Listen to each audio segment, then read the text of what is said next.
Tuhan, selamat malam Bapak Ibu Saudara. Salam, apa kabar semuanya? Saya percaya malam hari ini, kita yang hadir pada malam hari ini, kita ada di dalam hadirat Tuhan. Dan kita semuanya melihat bagaimana pekerjaan Tuhan di dalam kehidupan kita hari lepas hari. Sehingga kita ada sebagaimana kita ada malam hari ini merupakan kesempatan. Dan kalau kita boleh berkumpul, masih bisa mendengar firman Tuhan, ini merupakan anugerah yang besar. Amin. Nah, saudara, malam hari ini kita akan melanjutkan tema kita. Ini adalah bagian yang ketiga. Saya mengharap ya, ini bagian terakhir untuk hal bab tentang berdoa ini. Ya, kalau bisa nih, karena materinya cukup banyak. Tapi saya percaya ya, kita akan menggali supaya kebenaran firman itu semakin dipahami dan semakin dimengerti sehingga kita tahu bagaimana cara berdoa yang benar itu loh, ya. Nah, saudara, tentang hal berdoa ini yang perlu kita ketahui sekarang ya, dengan 2 kali kita belajar, sekarang kita mengerti, ya. Jangan hanya terpaku, terfokus mengejar namanya hasil. Jangan bangga ya, jangan puas kalau doamu dikabulkan. Ya. Jangan sekedar di situ tok. Tuhan memang mengabulkan doa Anda, ya. Walaupun mungkin apa yang Anda minta itu tidak sesuai dengan apa yang Tuhan inginkan sebenarnya. Tapi sekarang kita tahu harusnya kita ini ada di daerah kehendak Allah yang bagian ketiga itu loh. Baik, berkenan, dan sempurna itu. Apa artinya sempurna? Sempurna itu artinya kita tahu apa yang Tuhan mau, kita tahu apa yang Tuhan kehendaki, dan kita nurut. Ya, sama keinginan kita, sama seperti keinginan Tuhan. Nah, itu doa yang enak. Jadi Tuhan lega, Anda juga lega. Ya, tapi kalau Tuhan sebenarnya tidak setuju, tapi karena Anda ngotot terus, akhirnya Tuhan sedikit terpaksa ya. Nah, ya sudahlah, cincela ya, ya sudah aku berkenan kali ini saja, tapi nggak boleh terus-terus, ya. Nah, saudara, oleh karena itu, ketika kita berdoa, sekarang bukan karena perkataanmu atau kalimat doamu yang tertata begitu rapi dan sangat puitis. Kadang-kadang saya grogi, saudara ya, kalau dekat sama para pendoa itu ya. Wah, saudara, para pendoa itu kalau ngomong loncar banget ya. Oh, Bapak kami yang ada di surga sana. Jauh banget. Oh, kiranya itu kayaknya wah, saudara, puitis sekali gitu ya. Prolognya itu bisa setengah jam, saudara ya. Ya, sampai saya bingung kadang-kadang, ini maunya apa ya gitu. Tapi saya kadang-kadang kagum aja nih. Ini kok bisa ya mengatur kata-kata yang begitu puitis sehingga kadang-kadang itu membuat wah indah sekali pada gitu ya. Nah, saudara, bukan hanya Anda pandai merancang atau mengatur kata-kata ya. Tapi sekarang yang paling penting dalam hal berdoa, sikap berdoa itu adalah hatimu. Amin. Nah, orang berdoa yang perlu diperhatikan adalah sikap hatinya. Anda harus memiliki sikap hati yang benar. Amin. Nah, orang berdoa kadang-kadang dapat berlama-lama di hadapan Tuhan. Sebenarnya kenapa mereka berlama-lama di hadapan Tuhan? Sebenarnya bukan karena bebannya berat. Tetapi kenapa mereka harus lama-lama di hadapan Tuhan itu? Karena sikap hatinya yang salah terhadap Tuhan. Anda tahu ya? Bagi Tuhan, saudara, untuk membereskan masalah Anda, itu seperti membalik tangan saja, betul? Hitungannya boleh dibilang detik. Betul nggak? Tuhan ngomong, langsung semuanya berubah. Tapi kenapa kadang-kadang dibutuhkan waktu yang lama, Anda harus bergumul, ya. Lalu berdoa bertalu-talu kepada Tuhan itu. Bukan karena berapa beratnya masalah Anda, ya. Tapi saudara, yang membuat lama sampai akhirnya goal dan doamu dikabulkan, itu ternyata masalah hati, ya. hatimu belum cocok dengan hatinya Tuhan. Sehingga hatimu harus dibereskan. Ya, hatimu harus dibereskan di hadapan Tuhan itu. Nah, oleh sebab itu, sebelum Anda datang kepada Tuhan, harusnya yang perlu Anda persiapkan adalah hatimu dulu. Apakah ketika Anda mau menghadap Tuhan itu, hatimu sudah beres atau tidak? Jangan sampai Anda sudah ada di hadapan Tuhan, baru beres-beres hati.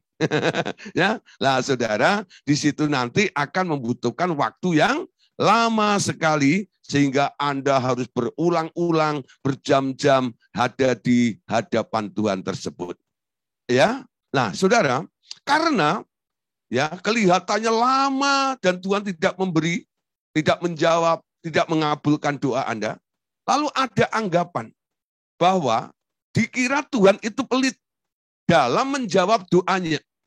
Ya, atau kadang-kadang karena saudara kondisi yang seperti itu, mereka kecewa karena keadaannya tidak mengalami suatu perubahan. Walaupun telah mencoba dan berdoa lama sekali. Ya, nah saudara, ada juga sih orang-orang yang berdoa karena dituduh oleh hati nuraninya, dia selalu merasa tak layak di hadapannya. Nah saudara, sekarang kita lihat, hal-hal seperti ini menjadi sebab lamban datangnya jawaban-jawaban doa itu. Ya, nah saudara, walau berdoa berlama-lama, tetapi tidak pernah mengalami kelepasan dari beban karena enggan biasanya. Orang-orang tersebut itu enggan memberi diri untuk diselidiki oleh Tuhan. Ya, nah ketika hatinya mau dibereskan, orang tersebut kadang-kadang merasa dirinya sudah benar. Orang tersebut kadang-kadang merasa dia sudah paling baik dan gak ada keliru di hadapan Tuhan itu loh. Nah saudara, kita harus belajar. Tuhan itu yang menilai kita. Ketika Anda berdiri di hadapan Tuhan, buka hatimu lebar-lebar dan mintalah Dia untuk menyelidiki hati Anda. Amin. Nah saudara, dengan meminta Ia menyelidiki hati Anda, nanti Roh Kudus akan menyatakan kesalahan pikiran atau pandangan Anda terhadap Tuhan itu bagaimana. Ya, jadi minta supaya Dia menyelidiki hati Anda.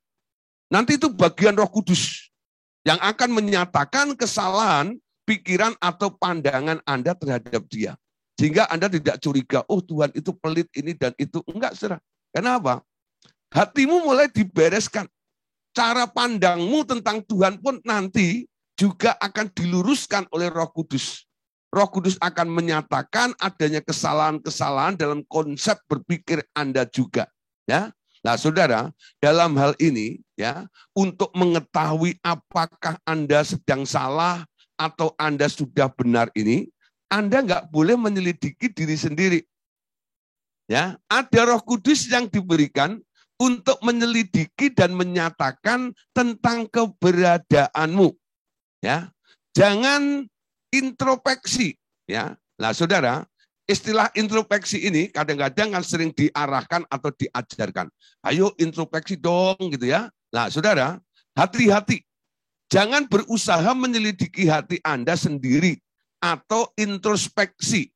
Ya, tetapi biarkan Dialah yang akan menyelidiki Anda dan memberitahu kenapa sampai mukamu itu muram. Kenapa saudara? Ada orang berdoa kok mukanya muram, kenapa kira-kira? Karena enggak dijawab. Minta ini, minta itu, enggak kunjung tiba, lama-lama mukanya jadi muram. Amin. Nah, saudara, firman Tuhan mengatakan dalam Mazmur ya, bergembiralah karena Tuhan, maka Dia akan memberikan apa yang diinginkan hatimu. Betul? Ya. Nah, Anda harus dalam keadaan bersukacita, Anda harus dalam keadaan bergembira, enggak boleh muram di hadapan Tuhan itu. Ya. Nah, ekspresi muram itu, ya coba saudara, kalau Anda ketemu di depan Anda ada orang yang muram, itu kan enggak enak dilihat, betul enggak itu? Nah, saudara, Anda Tuhan Anda kasih pemandangan seperti itu. datang kepada Tuhan gitu ya. Lalu Anda muram dengan dia gitu. Orang mungkin bilang, ini orang tuh ngapain sih? Ya, gua salah apa? Ya loh, kok datang-datang muram seperti itu? Nah, saudara, di dalam Alkitab ada contoh. Dalam Kejadian pasal 4 ayat 6. Ada seseorang yang ditegur oleh Tuhan karena ya hatinya panas dan mukanya muram. Amin. Nah, dalam Kejadian 4 ayat 6 kita baca ya. Firman Tuhan kepada Kain. Mengapa hatimu panas dan mukamu muram? Ya, mengapa hatimu panas dan mukamu muram? Bapak Ibu Saudara, kita tahu cerita tentang Kain dan Habil. Ya. Kenapa Kain itu muram? Karena persembahannya tidak diindahkan oleh Tuhan. Ya, kenapa tidak diindahkan oleh Tuhan? Artinya tidak dikabulkan kan? Kenapa? Karena dia melakukan ya doa atau menghadap Tuhan, mempersembahkan sesuatu kepada Tuhan dengan cara yang salah. Tidak sesuai dengan apa yang Tuhan telah tetapkan. Habil persembahannya diterima. Karena Habil melakukan tepat seperti apa yang Tuhan mau. Yaitu datang kepada Tuhan dengan membawa korban darah di hadapannya. Nah, itu merupakan sesuatu yang sudah ditetapkan oleh Allah, walaupun tidak tersurat pada waktu itu, tapi ya aturan itu sudah tersirat. Itu sudah dipesankan kepada papinya, Adam dan maminya Hawa. Ya, kamu nanti ajarkan itu kepada anakmu.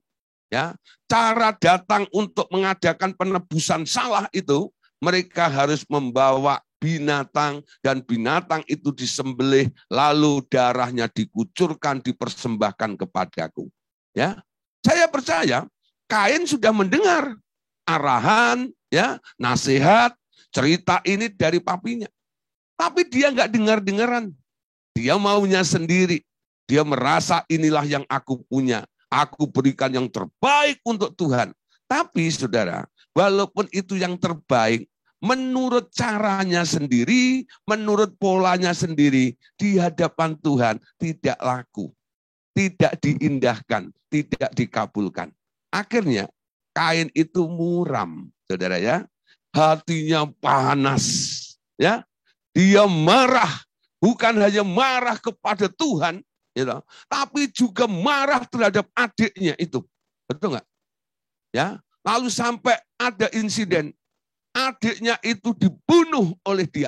Ya, nah, saudara, kita perhatikan ya, orang yang tadinya niatnya baik untuk mempersembahkan diri, mempersembahkan korban kepada Tuhan, tapi saudara, akibatnya ya, kok jadi fatal seperti itu? Dari niat baik, kenapa jadi membunuh? Nah, saudara, karena mukanya muram. Tuhan sudah mengingatkan Kain sebenarnya. Kain, kenapa hatimu panas? Mengapa mukamu muram?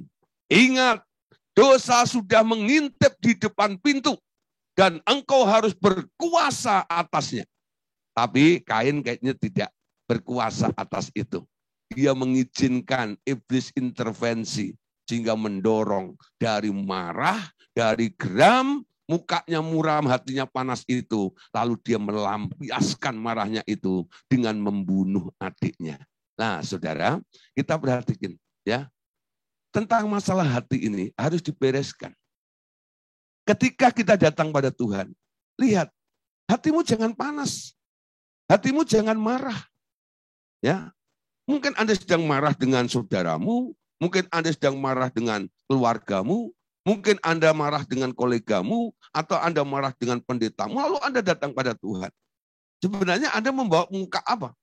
Muka yang muram itu kepada dia. Dan hati yang panas. Keadaanmu mirip dengan Kain itu.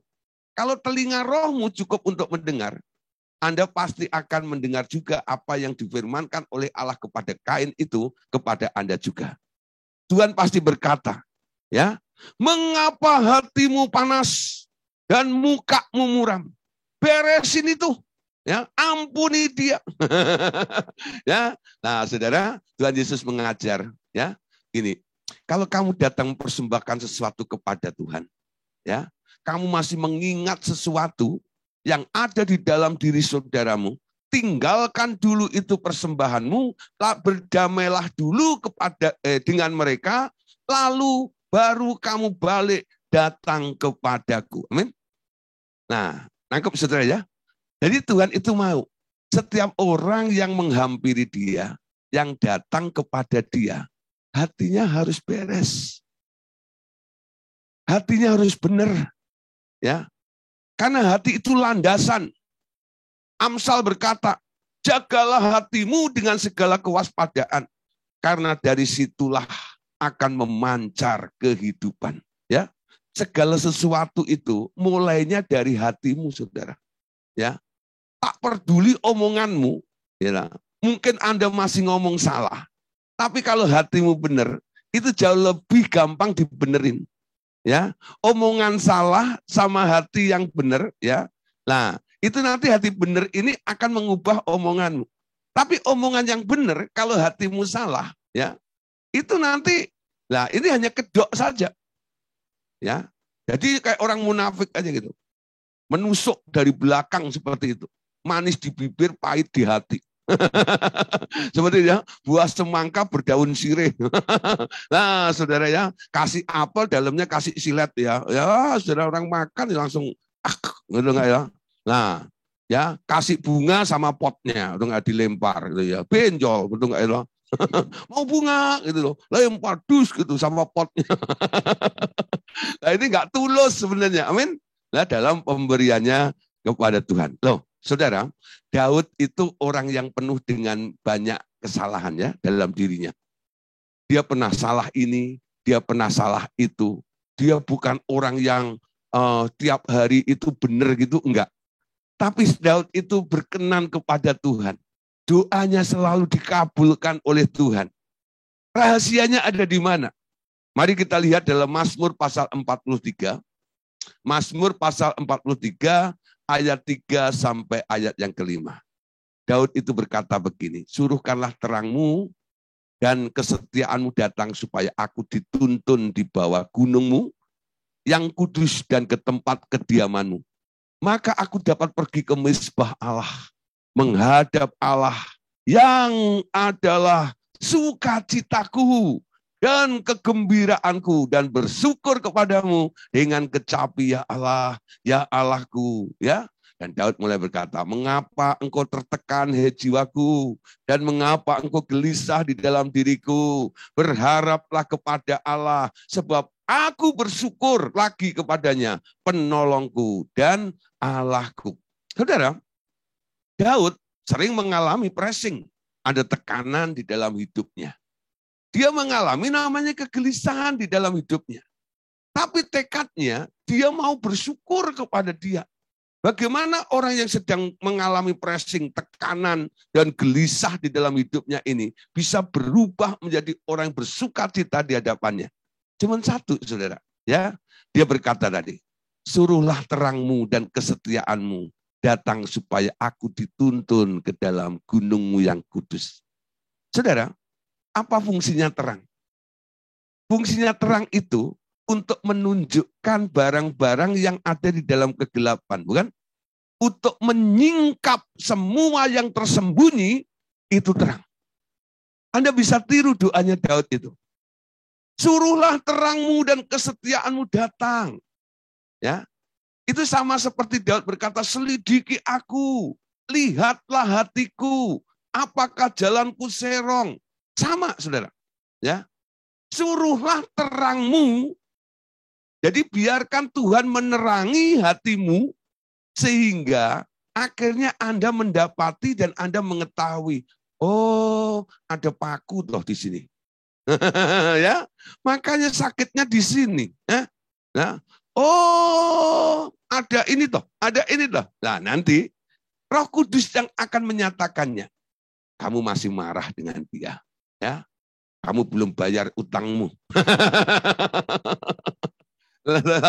Nah, saudara, kalau ditagih tarsuk, gitu ya. Nah, kamu masih licik, ya. Kamu masih suka berdalih ini dan itu. Nah, saudara, Kadang-kadang Roh Kudus memberitahukan kepada kita hal yang Anda anggap mungkin sudah benar, ya, tapi Roh Kudus nanti akan menyatakannya. Belum, ini harus dibereskannya, ya. Nah, saudara, orang yang mau terbuka seperti Daud ini, ya, dialah yang mempunyai hati yang sempurna. Amin. Hati yang mau dikoreksi, hati yang mau diubah, hati yang mau diperbaharui, hati yang mau dibentuk oleh Tuhannya. Amin.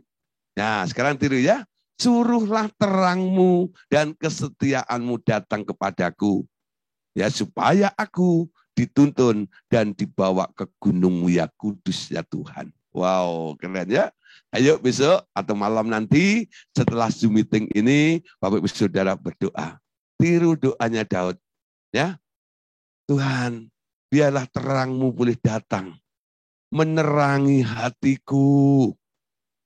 Ketika terang itu datang, nanti Anda kaget, wow, ternyata ada cumi, ya, cuma minjem, cuma dan sebagainya di dalam hatimu yang perlu dibereskannya. Amin.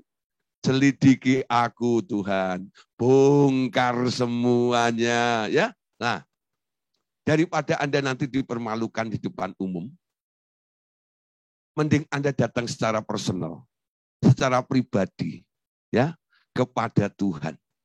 Ada orang yang merasa dirinya benar, Simon tukang sihir itu, ya, sama Petrus dibilang, aku lihat hatimu, itu di depan orang dinyatakan, ya.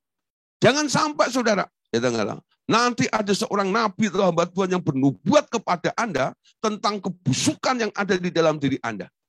Mending saudara, Anda datang kepada Tuhan secara personal, dikoreksi oleh Tuhan, ya. Hubungan Anda dengan Tuhan karena kerelaan Anda ini. Jangan sampai saudara, ya, Tuhan menyatakannya dan Anda harus malu di depan orang itu, ya. Nah, saudara, sekarang kita lihat ayat berikutnya. Ya. Mazmur 37 ayat 3. Doa yang dijawab oleh Tuhan ini ternyata, ya, dinilai dari hatinya. Mazmur 37 ayat 3 sampai 4. Percayalah kepada Tuhan dan lakukanlah yang baik.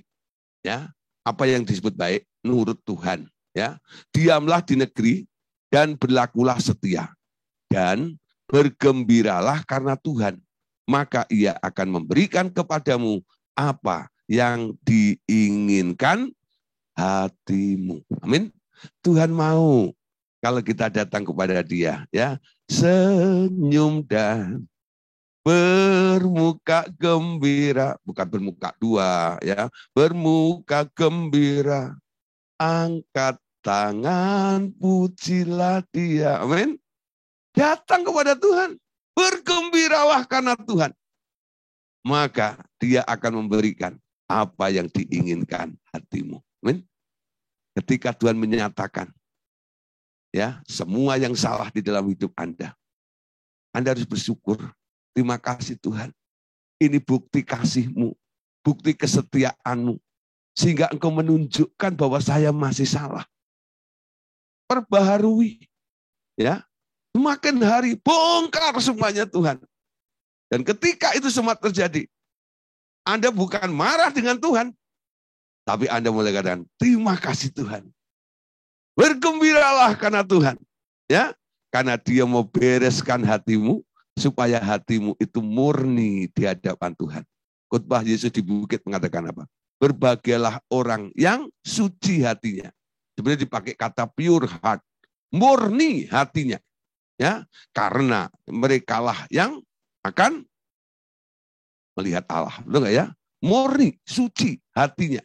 Nah, bisa tembus menghadap Allah dan Allah mau dijumpai oleh orang itu. Nah, Bapak-Ibu Saudara, sekarang kita lihat di dalam Tuhan itu sebenarnya ada jaminan yang luar biasa. Amin. Yesus itu menjamin dalam kehidupan kita. Sekarang boleh kita katakan ada jaminan sosial, ya.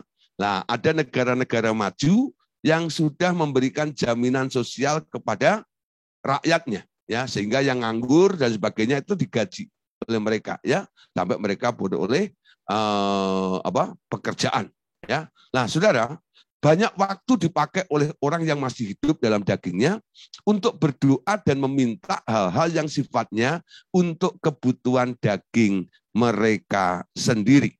Ya, ini yang terjadi secara umum. Ya, walaupun mereka berdoa, tujuannya ini di daerah ini, ya, untuk dagingnya, meminta hal-hal yang sifatnya kebutuhan. Amin. Memang ada ayatnya, Allahku sanggup memenuhi setiap kebutuhanmu menurut kekayaannya di dalam Kristus Yesus Tuhan kita. Memang ada ayatnya. Ya, dia mau memenuhi kebutuhan Anda. Tapi saudara, corak ya, atau doa kita ini selalu kalau datang sama Tuhan itu karena butuh. Ya, karena butuh. Butuh apa? Bukan butuh Tuhan, tapi butuh penyelesaian masalah. Ya, Tuhan, lihatlah masalahku. Bukan Anda mau ketemu Tuhan, bukan. Bukan Anda membutuhkan Tuhan, tapi membutuhkan tangannya Tuhan yang terulur untuk menolong Anda. Ayo jujur ya, itu semua orang pasti begitu. Kalau ada orang diajak berdoa, nanti topik doanya apa gitu ya, itu pasti banyak. Ya, ketika Zoom meeting seperti ini, nanti kalau saya beri tema ini, Mama, ya, ayo saudara, besok acaranya adalah pelayanan pelepasan.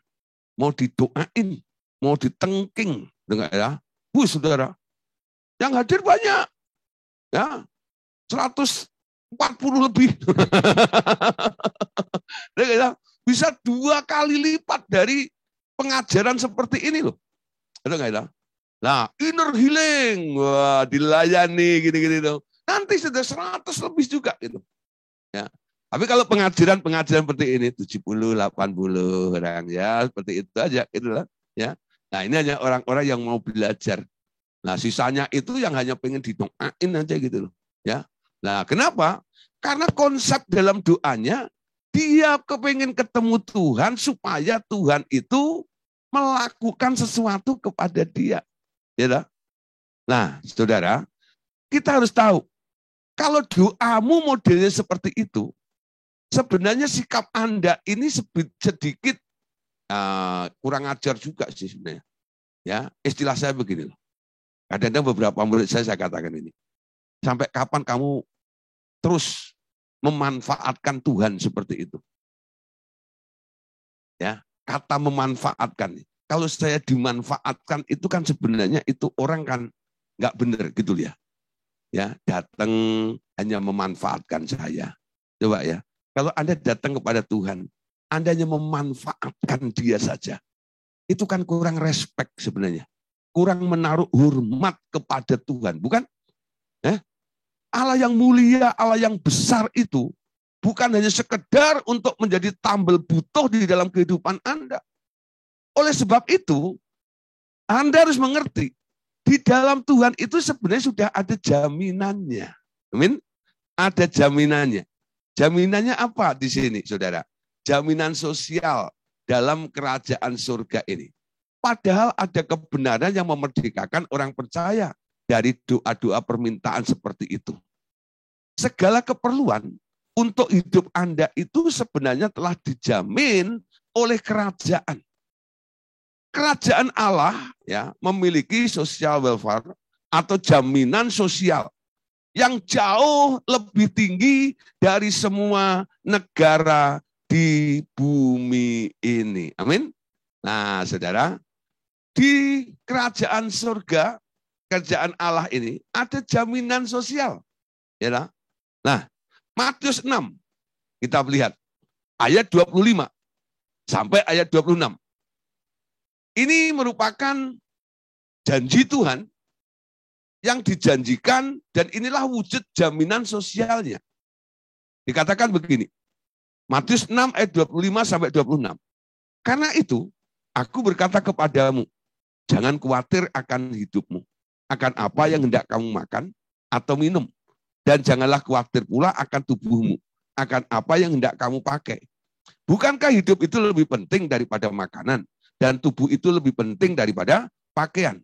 Pandanglah burung-burung di langit, yang tidak menabur dan tidak menuai dan tidak mengumpulkan bekal dalam lumbung, namun diberi makan oleh Bapakmu yang di surga. Bukankah kamu jauh melebihi burung-burung itu? Amin. Nah, saudara, ayat 25, ayat ini katakan, jangan kamu khawatir akan hidupmu. Sampai dibikin lagu. Jangan kamu khawatir. Burung di udara, dia beri jodoh, dia beri makan. Nah. Nah, ya. Anda lihat, saudara. Burung di udara itu tidak menanam, betul nggak itu? Tapi makan kenyang. Nah, itu bukti. Ya, Tuhan itu sedang membandingkan, ya, orang-orang yang bebal itu, yang selalu khawatir atas hidupnya itu. Tuhan berkata, tuh lihat burung, ya, burung yang itu kan burung pipit namanya, bukan pipit Yohana, ya, burung pipit, ya, burung pipit. Kok namanya mirip? Burung pipit, ya? Nah, itu dua ekor satu duit. Kalau beli 2 duit dapat 5 ekor. Ada pun murah banget itu burung. Burung yang murahan aja itu dipelihara oleh Tuhan loh. Tuhan bilang, ya, itu binatang yang sederhana yang murah itu aja aku perhatikan, ya, tentang kebutuhannya. Apalagi kamu, betul nggak ya? Ya, apalagi kamu. Aku juga memperhatikan. Amin. Pandanglah burung di langit yang tidak menabur dan tidak menuai dan tidak mengumpulkan bekal dalam lumbung. Namun diberi makan oleh Bapakmu yang di surga. Amin. Jadi Bapakmu di surga itu memberi makan. Kalau Anda baca ayat selanjutnya, ya, carilah dahulu kerajaan Allah dan kebenarannya, maka semuanya itu akan ditambahkan kepadamu. Bapakmu yang ada di surga itu tahu kamu membutuhkan semuanya itu. Amin. Dia tahu apa yang menjadi kebutuhan kita. Dan dia mau mencukupkan di dalam hidup kita ini. Itu bukan perkara yang Anda kejar. Itu merupakan jaminan sosial yang diberikan ketika kita ada di dalam kerajaan Allah. Amin. Saya tanamkan, saya develop diri saya. Saya ingat pesan daripada Pak Andreas dulu. Ketika saya mulai bergabung di tahun 94. Diajak jalan sama beliau, ya, dari kota ke kota. Nah, satu hari Pak Andreas juga bilang begini, Gideon, kita ini hamba Tuhan. Ya, hamba Tuhan ini, ya, sekarang hidup oleh iman. Hidup karena dipelihara oleh Tuhan. Camkan baik-baik. Dipelihara oleh Tuhan. Dan kata dipelihara itu terus terngiang-ngiang di dalam pikiran saya. Setiap saya mengalami kekurangan, butuh sesuatu, saya ingat kalimat itu. Dipelihara. Amin.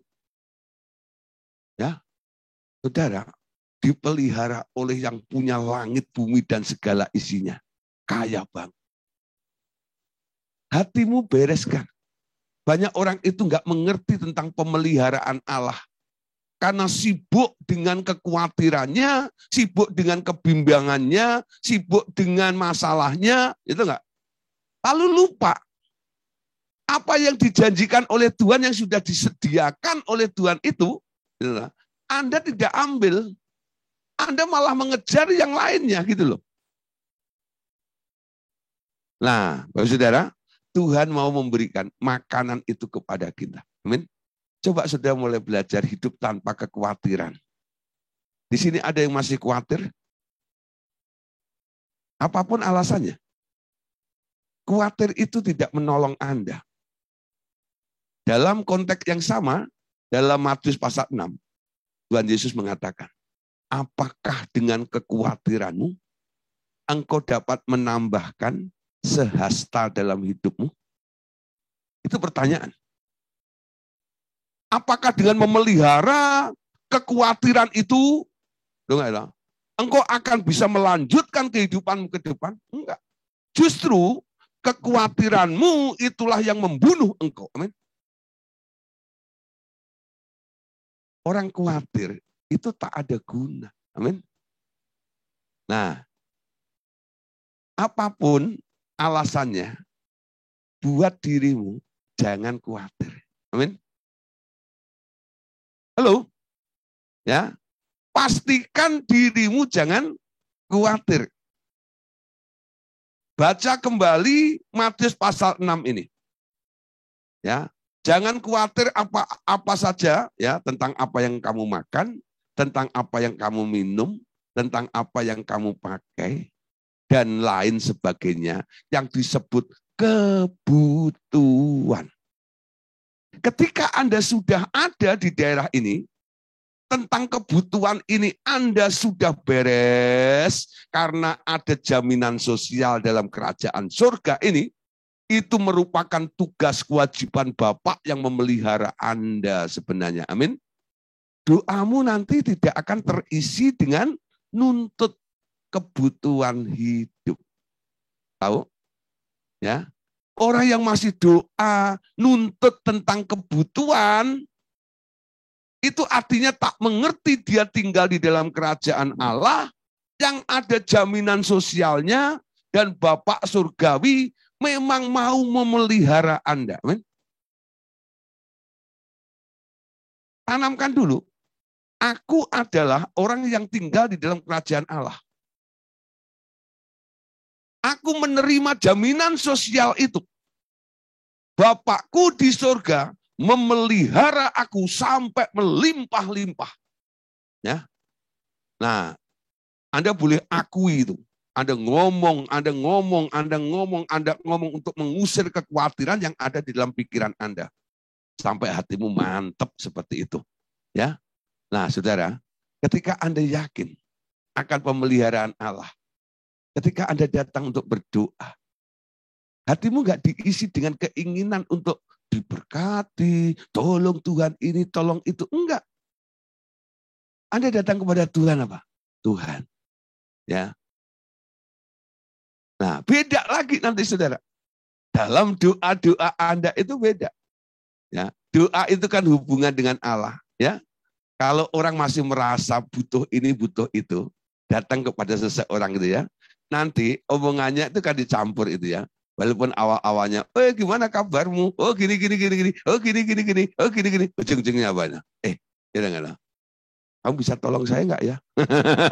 Ujung-ujungnya itu ya. Tapi kalau Anda sudah merasa diberkati, dan itu tak perlu diminta lagi. Nah saudara, waktu Anda berhubungan dengan Tuhan, ngobrol dengan Tuhan, tentang kebutuhan itu tidak lagi menjadi topik yang Anda bicarakan dengan Tuhan. Nah, kalau nggak ngomong tentang kebutuhan, ngomong apa? Ngomong tentang plan. Rencana Tuhan itu apa?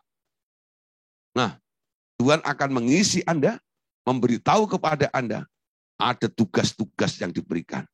Rancanganku ini, aku mau begini, aku mau begitu. Nah, saudara, lepas dulu dari kekhawatiran.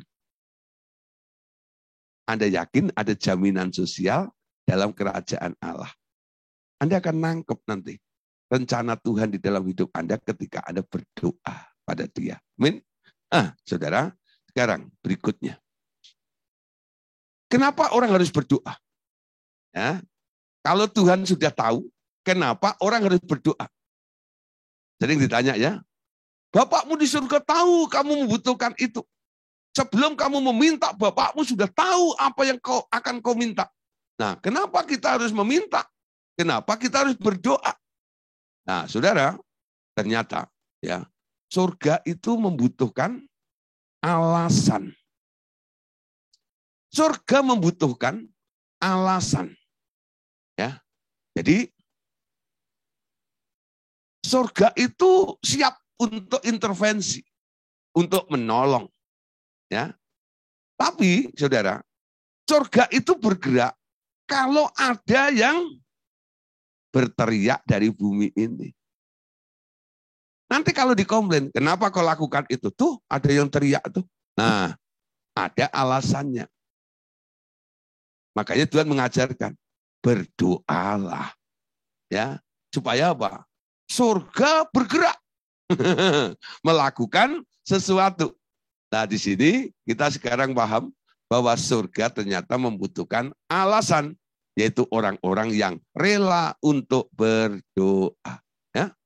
Sejak Adam diberi otoritas atas bumi untuk memerintah dan menaklukkan sekalian makhluk di muka bumi, ia atau Adam diangkat sebagai Allahnya bumi. Sehingga Allah menghormati wewenang atau otoritas Adam. Sehingga walaupun Allah itu maha kuasa, ya, Allah tak berhak melakukan apa saja keinginannya tanpa persetujuan Adam. Oke? Nah, saudara Anda tahu ya, sekarang ini kan di Indonesia ini setiap provinsi itu kan otonom ya. Nah, jadi dari pusat ini untuk melakukan sesuatu dia harus ya tanya dulu kepada gubernur wilayah itu ya. Nah, gubernur juga gitu. Mau ke bawah, ke bupati. Nah, setiap daerah itu punya hak sendiri untuk melakukan apa-apa gitu loh. Nah, saudara, walaupun dia lebih berkuasa, maha kuasa, tapi karena telah mempercayakan atau memberikan otoritas bumi itu atas manusia kala itu, ya. Jadi Allah yang maha kuasa itu, ketika mau melakukan sesuatu yang ada di bumi, dia harus minta izin sama Adam. Gak pernah berpikir begitu ya. Jadi Allah itu gak semena-mena begitu loh. Alam roh itu tertibnya luar biasa. Lebih tertib daripada aturan di dunia ini. Amin. Jadi Allah itu sendiri menghargai ya pengangkatan otoritas, pemberian otoritas kepada Adam itu. Bumi sekarang ada di tanganmu. Betul nggak? Nah, ketika Allah mau intervensi bumi, dia minta izin. Dan pola itu terus berlaku sampai hari ini juga. Ya, makanya surga itu butuh alasan. Ada enggak yang meminta dulu? Kalau ada alasannya, baru kami datang. Amin. Nah, termasuk saudara, untuk ketika Allah sendiri mau memberi penolong kepada Adam, ya, untuk memberi Adam seorang penolong yang sepadan dengan dia, ternyata Allah perlu membangkitkan dahulu keinginan di dalam Adam ya, untuk mempunyai seorang penolong. Ya, ini ayatnya, Kejadian 2, 18-20. Tuhan Allah berfirman, tidak baik kalau manusia itu seorang diri saja. Aku akan menjadikan penolong baginya yang sepadan dengan dia. Lalu Tuhan Allah membentuk dari tanah segala binatang hutan dan segala burung di udara. Dibawanya lah semuanya kepada manusia itu untuk melihat bagaimana ia menamainya. Dan seperti nama yang diberikan manusia itu kepada tiap-tiap makhluk yang hidup, demikianlah nanti nama makhluk itu. Manusia itu memberi nama kepada segala ternak, kepada burung-burung di udara, dan kepada segala binatang hutan. Tetapi baginya sendiri, ia tidak menjumpai penolong yang sepadan dengan dia. Ya, nah saudara, ketika Allah mau memberikan penolong atau istri kepada Adam ini, ternyata Allah membangkitkan keinginan di dalam diri Adam itu. Karena Adam itu nggak pernah minta. Ya. Adam itu nggak pernah minta jodoh ya kepada Tuhan. Ya, Tuhan, ya loh, aku sendirian di taman yang besar ini, gitu loh. Kasih temen dong, gitu ya. Nggak pernah tuh. Nggak ada ayat yang ngomong begitu. Ada melolong-lolong minta temen gitu ya. Nah, manusia yang lain untuk mendampingi dia di taman itu nggak ada. Ya, sampai akhirnya Tuhan membuat binatang-binatang sepasang-sepasang. Dibawa ke Adam. Disuruh ngamati, lalu disuruh kasih nama. Ya. Nah, ketika dia melihat ada yang datang ini ya, wah kumisnya tebel gitu ya, itu loreng-loreng seperti itu ya. Lalu si Adam melihat, ya, kasih nama mau ya. Harimau ya. Karena dia kaget sama kumisnya. Harimau ya. Nah, ketika lihat gajah yang besar gitu ya, berlarinya begini gitu, sampai dia wajah. Dia amati semuanya itu. Dan gajah itu sepasang itu ya, di depan Adam itu keliling-keliling, bahkan kemudian bermesraan dengan pasangannya. Ya, ya itu nggak cukup 1 menit 2 menit, karena Adam itu harus memperhatikan dan menghafalkan, harus hafal namanya, bukan hanya memberi nama, tapi harus hafal juga. Lalu datanglah yang kecil ya. Nah, banyak sekali sudah. Namanya semut, gitu ya. Nah, si Adam harus memberikan nama itu. Sampai semuanya lewat. Allah itu nunggu. Kok gak ada komplain ya dari si manusia ini? Kok dia nggak protes? Kenapa mereka ada temannya, punya pasangan-pasangan? Ya, kenapa saya tidak? Kok nggak ada komplain seperti itu dari Adam? Akhirnya Allah bilang, dah, tidur kok. Tidurlah, ya. Adam dibuat tidur ya. Ternyata dibius itu sama Allah ya. Tidur karena apa? Mau operasi besar ya. Diambil tulang rusuknya itu, lalu dibangunlah seorang perempuan. Nah, mulai saat itu ya, karena Adam nggak pernah minta jodoh. Ya, masalah jodoh itu sekarang haknya tuh. Halo? Nggak boleh yang jadi mak cumblang, nggak boleh ngecoin gitu, nggak boleh. Dengar, jodoh itu haknya Tuhan. Coba kalau dulu si Adam ya, dia pernah minta jodoh itu mungkin haknya manusia. Gitu. Nah, karena manusia ditunggu nggak pernah minta jodoh, Tuhan yang memberikan jodoh. Betul nggak ya? Hal jodoh itu sekarang haknya Tuhan. Mulai saat itu prinsipnya. Ya, karena apa? Manusia tak pernah minta. Ya. Dan Allah memutuskan, sekarang hal jodoh, siapa aku jodohkan dengan siapa, itu adalah hakku. Amin. Aku yang membangun, aku yang mengambil tulang rusuk tulang rusuk itu, tulang rusuk itu, ya. Dan aku berikan kepada manusia. Nih, itu enggak ya? Amin. Ini prinsip, saudara. Kenapa sampai hari ini namanya jodoh itu haknya Tuhan, itu asal usulnya di sini ini. Itu enggak ya? Engkong kita yang salah. Dia enggak minta sendiri, coba dia minta. Ya, Anda boleh melakukan seperti hal yang itu. Amin. Nah, saudara, sekarang kita lihat ternyata Allah itu pengen, gitu enggak ya?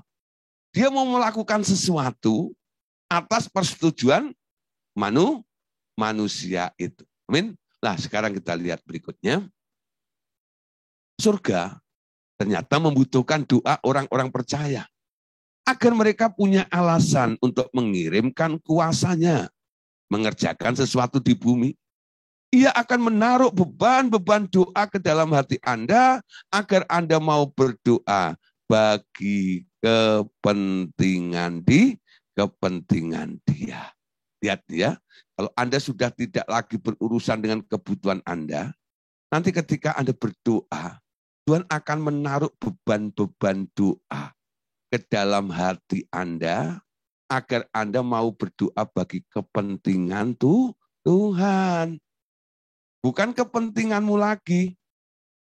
Dalam kitab Yesaya, pasal 45 ayat 11, di situ kita temukan tentang perintah Tuhan agar orang Israel berdoa, memberi dia komando untuk mengerjakan hal-hal yang harus ia kerjakan di antara anak-anak Allah.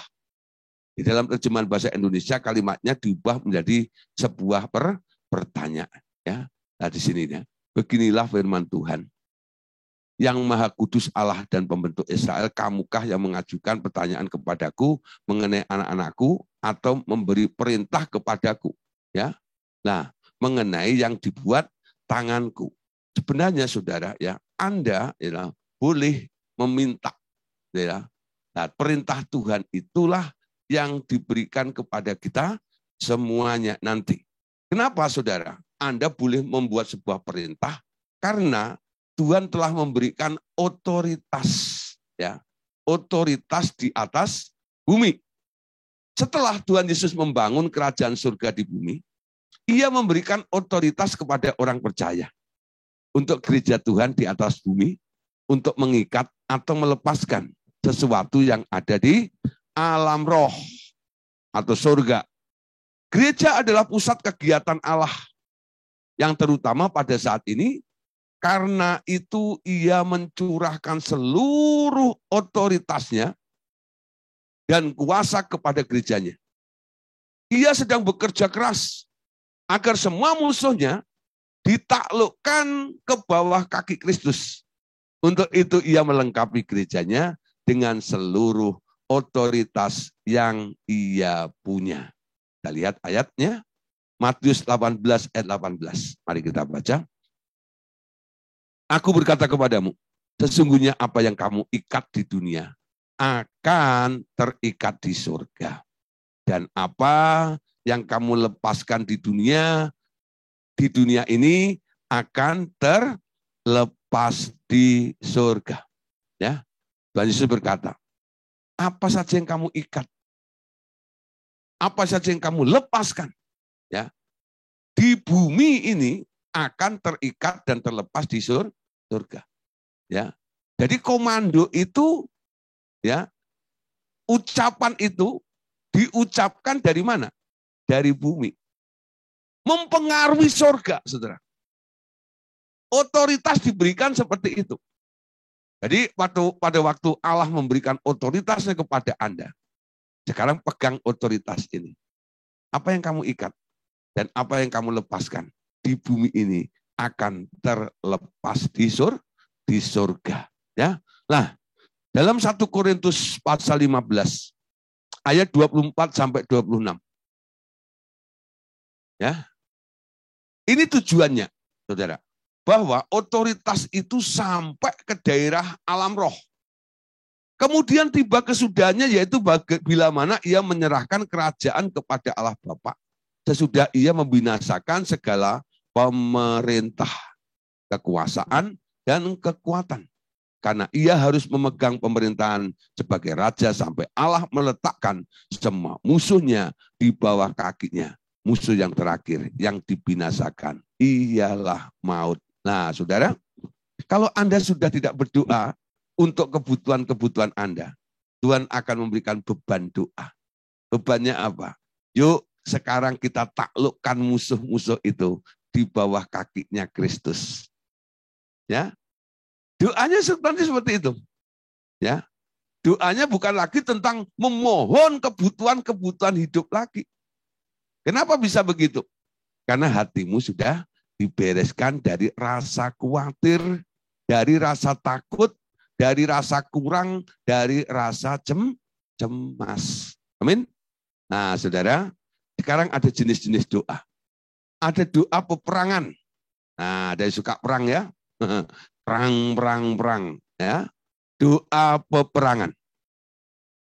Doa adalah sarana Tuhan untuk melaksanakan kehendaknya di bumi. Kehendaknya harus tercapai di dunia, yakni menundukkan semua kuasa dan penguasa di bumi ini ke bawah kaki Kristus. Untuk itu, Allah memerlukan doa Anda sebagai alasan untuk bergerak di bumi ini. Jadi Ia menaruh beban doa di dalam hati Anda agar Anda nantinya ya yang berdoa bagi Dia. Amin. Nah, doa yang terutama adalah untuk menghancurkan perbuatan jahat si jahat. Ya. Tetapi Ia sendiri yang akan menyatakan dirinya ke dalam Anda dengan segala kuasanya. Bila Anda tak mau berdoa baginya, pekerjaannya tetap akan berlanjut. Karena ia akan mencari orang lain untuk berdoa baginya. Tetapi Anda yang akan mengalami kerugian, karena Anda akan kehilangan kesempatan untuk mengalami atau melihat kemuliaan atau kuasa Allah di dalam hidup Anda. Amin. Nah, saudara, ini pola doa ditawarkan. Ya, dia mau Anda menjadi pasukannya untuk menaklukkan semua musuh-musuhnya Yesus. Kalau Anda nggak mau, ini proyeknya Allah ini harus tetap jalan juga. Ya, kalau Anda tidak mau, Tuhan akan pakai yang lainnya. Anda yang rugi. Anda tidak akan mengalami, tidak akan melihat kuasa Allah, kemuliaan Allah dinyatakan melalui hidup Anda. Amin. Itu seperti saluran, ya.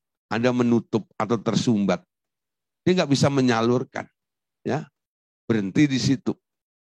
Nah, tapi kalau dia bisa menyalurkannya, dia terbuka, rela untuk dipakai untuk kemuliaan Tuhan.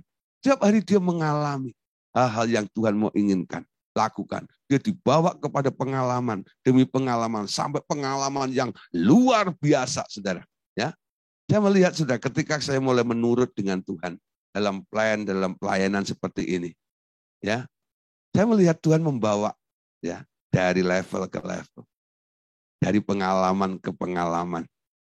Sampai saya kadang-kadang heran. Ya, kok bisa begini ya? Kok bisa begitu ya? Kalau dipikir-pikir nggak mungkin. Tapi kok terjadi? Karena Tuhan. Kenapa dipercayakan? Karena saya mau. Kalau nggak mau, Tuhan pakai yang lainnya. Amin. Jadi jangan jual mahal dengan Tuhan. Ya, Anda tidak mau, Tuhan akan pakai yang lainnya. Amin. Efesus pasal 6 ayat 11 sampai 12. Ya. Ketika kita mau jadi pasukannya Tuhan, Tuhan akan memberikan perlengkapannya. Amin.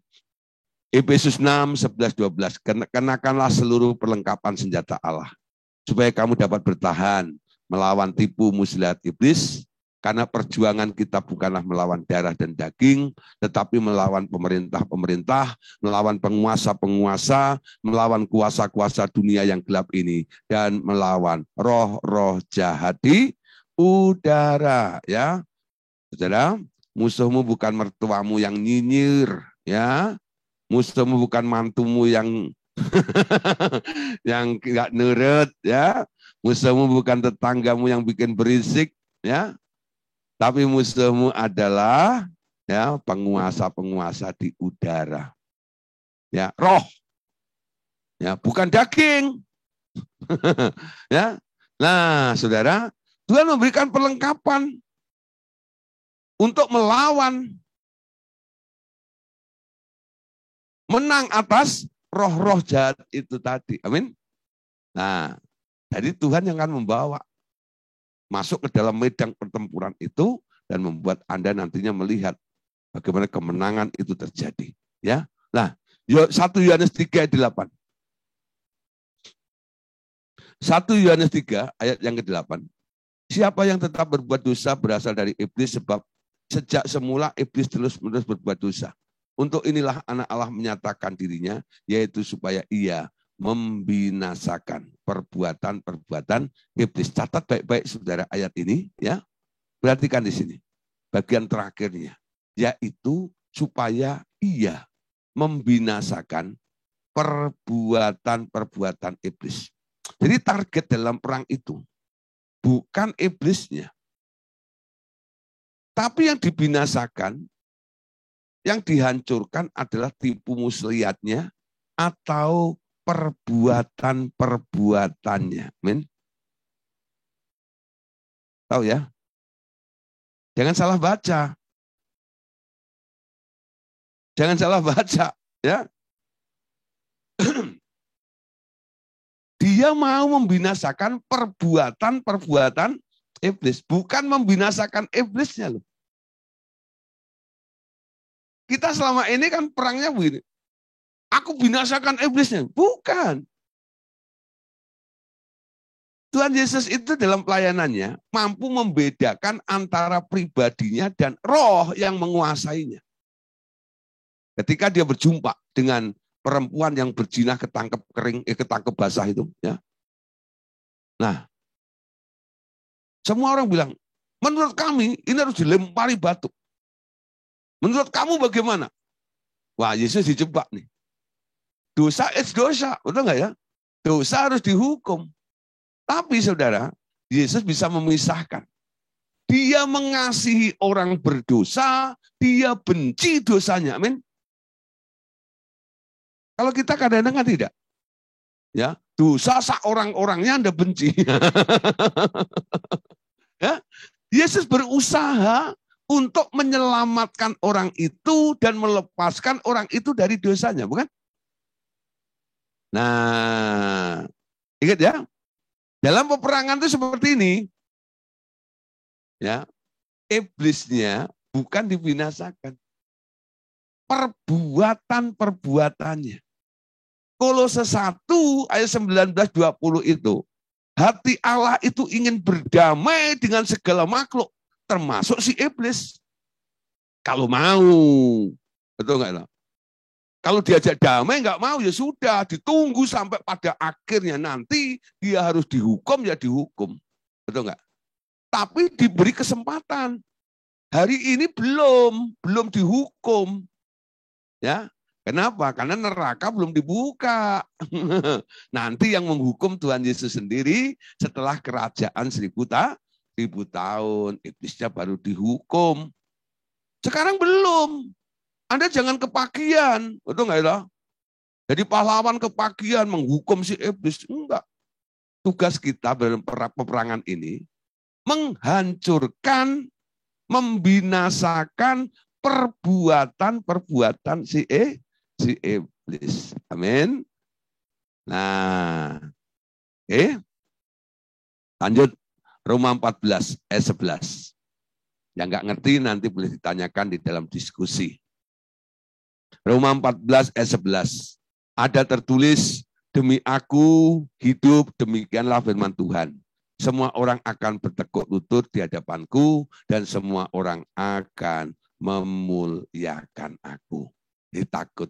Apa? Targetnya adalah semua bertekuk lutut ya di hadapan Tuhan. Tuhan Yesus. Karena itu janjinya Bapa. Karena engkau taat maka aku beri engkau nama segala nama. Setiap lutut bertelut, setiap lidah mengaku Yesus adalah Tuhan. Jadi semua yang ditaklukkan nanti ditaruh di bawahnya Yesus. Untuk bertekuk lutut, tunduk kepada Yesus. Amin. Gak peduli itu makhluk apa. Dalam Markus katakan, pergilah beritakanlah Injil kepada segala makhluk. Ya. Nah, sekarang berikutnya. Itu tadi doa peperangan ya. Jadi perangnya sudah beda. Bukan cerang. Tapi sekarang menaklukkan atau menghancurkan perbuatan si iblis. Doa di dalam roh. Ya.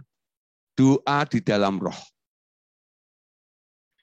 Doa di dalam roh adalah doa yang sepenuhnya mengandalkan Roh Kudus untuk berdoa langsung bagi kepentingan pribadi kita. Terlebih pula untuk kepentingan kehendak Allah. Banyak orang salah mengira kalau doa di dalam roh itu terus berbahasa roh gitu ya. Enggak, ya lah. Itu karunia bahasa roh. Mari saudara, kita berdoa di dalam roh. Ya. Yesus berdoa di dalam roh. Bukan berbahasa roh. Saya tidak anti bahasa roh loh. Saya berbahasa roh. Ya enggak? Tapi jangan diartikan doa dalam roh ini, doa berbahasa roh. Beda. Kalau Anda berdoa dengan berbahasa roh, betul. Anda bisa bersonolalia, Anda bisa berglosolalia. Ya.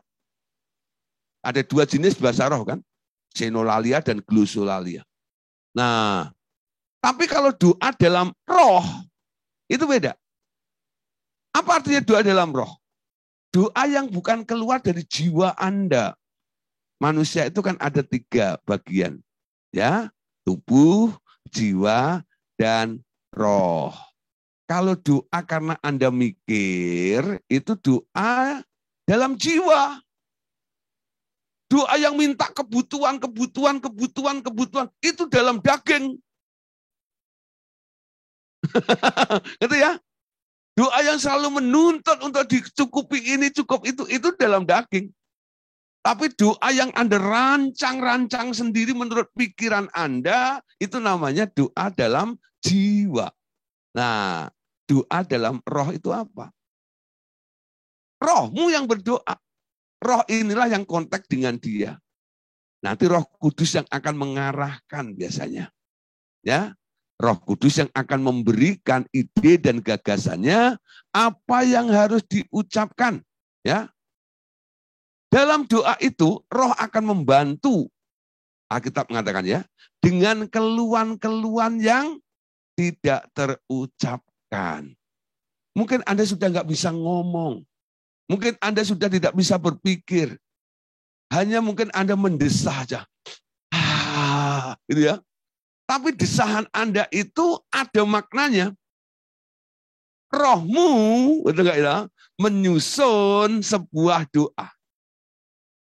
Bukan pikiranmu menata kalimat-kalimatnya. Saking Anda sudah nggak bisa ngomong lagi, Anda cuma gitu ya. Mungkin Anda sudah nggak bisa ngomong lagi, Anda hanya bisa menangis, ya. Nah, dia mengerti bahasa, tetesan air mata. Nah, setiap air mata itu kan ada artinya, betul nggak ya? Orang menangis itu kan macam-macam, ya.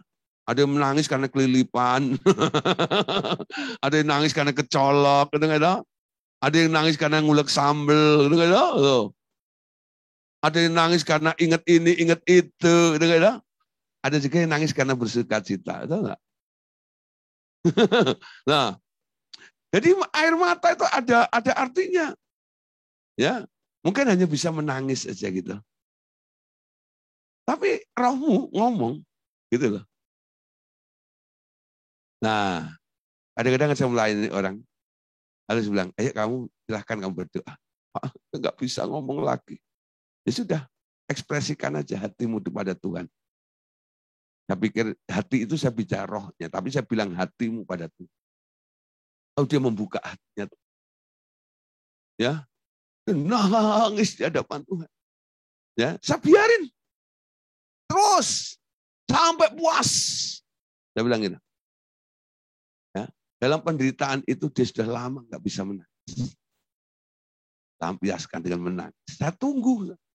Nangis dia sampai sesenggukan itu. Ya, saya kasih tisu. Kurang. Nih, kasih lagi. nangis. Saya tungguin gitu ya. Sampai dia puas gitu, selesai nangis. Gimana? Udah lega? Iya, Pak. Ya. Masa nangis tak udah lega?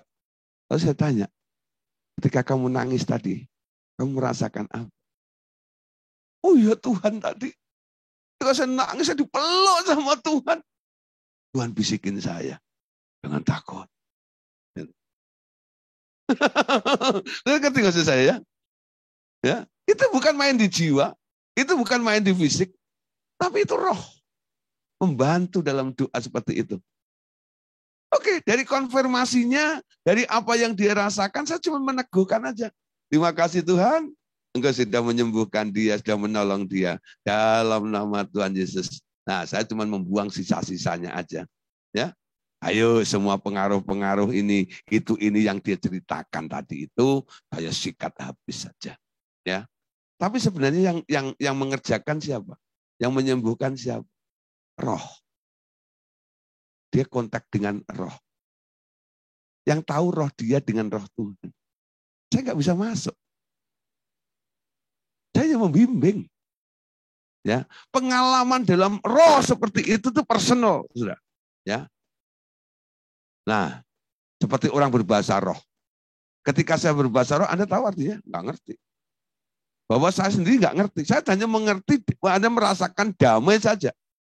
Otak saya nggak ngerti. Ya, tubuh saya nggak ngerti. Tapi rohku ngerti. Karena rohku yang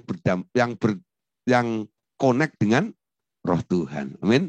Doa dalam roh bukan sekedar berbahasa roh. Amin. Catat baik-baik. Ya, jadi kalau ada, mari saudara, kita berdoa dalam roh. Jangan langsung, "Wurabakan ya sakan ya." Belum, bukan. Bukan itu maksud saya. Ya, bukan berbahasa roh. Ya, mulai stop berpikir, ada enggak ya?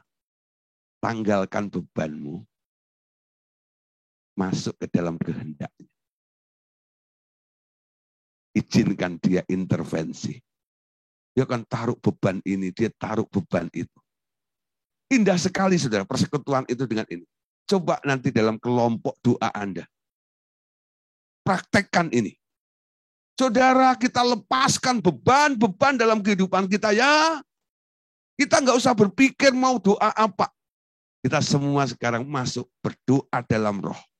Tangkap apa yang Tuhan mau kita doakan. Tangkap apa yang Tuhan mau kita kerjakan. Siapa yang dapat? Silahkan doa. Silahkan doa. Silahkan doa. Wah saudara, luar biasa. Hasilnya luar biasa. Dalam kelompok Anda itu, kehendak Tuhan yang terjadi. Amin. Coba praktekkan. Ya. Tanggalkan semua beban. Itu enggak ada. Itu harus ditanggalkan harusnya. Ya. Jangan terus dibawa kepada Tuhan. Ini Tuhan bebannya. Oh Tuhan bebannya. Ya. Itu daging. Terus doa dalam daging. Mikir bagaimana doa itu dalam jiwa. Kapan Anda mulai doa dalam roh? Ya. Ayo. Sekarang mulai. Ya. Roh kadang-kadang membantu. Dengan keluhan-keluhan yang tidak terucapkan. Amin. Nah saudara. Lanjut lagi. Kita habiskan saja malam hari ini ya. Nggak sedikit lagi. Ia menolong Anda terlepas dari pressing atau tekanan-tekanan, permasalahan hingga Anda menjadi bebas dan lega. Dan selanjutnya, agar Anda dapat dipakai nanti olehnya. Ya, itu kalau Anda berdoa dalam roh. Tujuan dari kelepasan Anda adalah agar Anda dapat ikut ambil bagian di dalam rencananya. Untuk menundukkan semua kuasa di bumi ini di bawah kaki Kristus. Amin. Roma 8, 27 sampai 28. Dan Allah yang menyelidiki hati nurani mengetahui maksud roh itu, yaitu bahwa ia sesuai dengan kehendak Allah, memohon untuk orang-orang kudus. Kita tahu sekarang bahwa Allah turut bekerja dalam segala sesuatu untuk mendatangkan kebaikan bagi mereka yang mengasihi Dia, yaitu bagi mereka yang terpanggil sesuai dengan rencana Allah. Amin. Ayat 27 itu baik sekali ya. Allah yang menyelidiki hati nurani mengetahui maksud roh itu, yaitu bahwa ia sesuai dengan kehendak Allah memohon untuk orang-orang kudus. Anda mau doamu sesuai dengan kehendak Allah? Kalau Anda berdoa dalam jiwa, nggak bisa tembus dengan Allah. Kalau Anda doa dalam daging, apalagi. Kalau Anda pengen doamu itu sesuai dengan kehendak Allah, doa dalam roh. Amin. Doa dalam roh, ya. Roma 8 ayat 27 nanti baca lagi.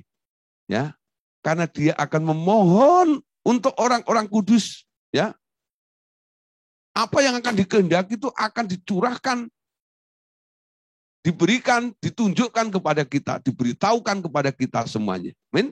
Nah, saudara, untuk menutup ya tentang hal doa ini, sekarang kita lihat konsentrasi, ya.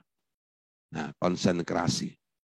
Sebaliknya, si iblis pasti akan menyerang kembali dan berusaha melemahkan orang percaya dengan berbagai macam cara, ya. Nah, ketika kita menjadi pasukan doa, pasti ini yang kita serang, yang kita harap ini pasti nggak rela, ya. Ia akan menganiaya orang-orang kudus sebagai upaya mempertahankan kerajaannya. Terus, ia akan berusaha menghilangkan kuasa dan otoritas orang percaya melalui kekecewaan demi kekecewaan. Ya, banyak orang berdoa, nanti ujung-ujungnya kecewa ya. Nah itu sebenarnya serangan balik itu kadang-kadang. Ya, kita harus sadar, kita diberi senjata untuk menyerang dan untuk bertahan, kan? Anda harus bisa menggunakan dua-duanya, sehingga setelah Anda menang, Anda tidak mengalami babak belur, ya karena apa? Serangan balik dari dia itu. Terus juga kuasa orang percaya melemahkan karena biasanya perlahan-lahan akan digeser keluar dari lingkaran pusat kehendak Allah dengan berbagai bujukan atau bisikan, gagasan-gagasan baru di alam pikiran orang percaya ini. Ya, nah saudara, sekarang kita lihat, ini bicara tentang peperangan-peperangan itu. Ya, ada orang yang diberi kuasa, diberi otoritas, bahkan dia diangkat oleh Allah menjadi nasirnya Allah. Ya, nah kita belajar dari satu contoh, satu pribadi, ya, namanya Simson. Nah, Anda tahu Simson ya? Nah, Hakim-Hakim 16. Ayat 16 sampai 20. Lalu setelah perempuan itu berhari-hari merengek-rengek kepadanya dan terus mendesak-desak dia, ia tidak dapat lagi menahan hati. Sehingga ia mau mati rasanya. Maka diceritakanlah kepadanya segala isi hatinya, katanya. Kepalaku tidak pernah kena pisau cukur, sebab sejak dari kandungan ibuku, aku ini seorang nasir Allah. Jika kepalaku dicukur, maka kekuatanku akan lenyap daripadaku. Dan aku menjadi lemah dan sama seperti orang lain. Ketika dilihat Delila bahwa segala isi hatinya telah diceritakannya kepadanya, disuruhnyalah memanggil raja-raja orang Filistin, katanya, sekali ini lagi datanglah kemari, sebab ia telah menceritakan segala isi hatinya kepadaku.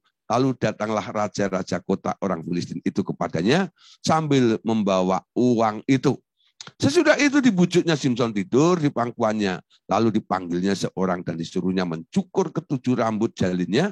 Sehingga mulailah Simson ditundukkan oleh perempuan itu sebab kekuatannya telah lenyap daripadanya. Lalu berserulah perempuan itu, orang Filistin menyergap engkau Simson. Maka terjagalah ia dari tidurnya, serta katanya, seperti yang sudah-sudah, aku akan bebas dan akan meronta lepas, tetapi tidaklah diketahuinya bahwa Tuhan telah meninggalkan dia. Ya, nah saudara, perhatikan ya, ini Simson jagoan pahlawan yang luar biasa. Ya, nggak sadar dirinya telah kehilangan kuasa Allah, masih merasa eksis, masih merasa bisa. Kenapa? Dia buka hatinya kepada si Delila ini. Ya, ketika kita berdoa, ya kehidupan kita, Anda harus terus setiap hari tambahkan nilai kasihmu kepada Tuhan. Bapak Tuhan katakan, jangan kamu mengasihi dunia ini dengan segala isinya. Ketika kamu mengasihi dunia dengan segala isinya, kasih Bapa akan hilang daripadamu. Betul nggak ya? Nah, pergeseran terjadi dari orang yang powerful disertai Tuhan, ya ternyata akhirnya ditinggalkan oleh Tuhan. Bahkan urapannya nggak berjalan lagi. Kenapa? Rambutnya digunting, dipotong itu. Nah, karena ada yang merengek-rengek. Ya, nah saudara, iba, kasihan, itu main perasaan saja.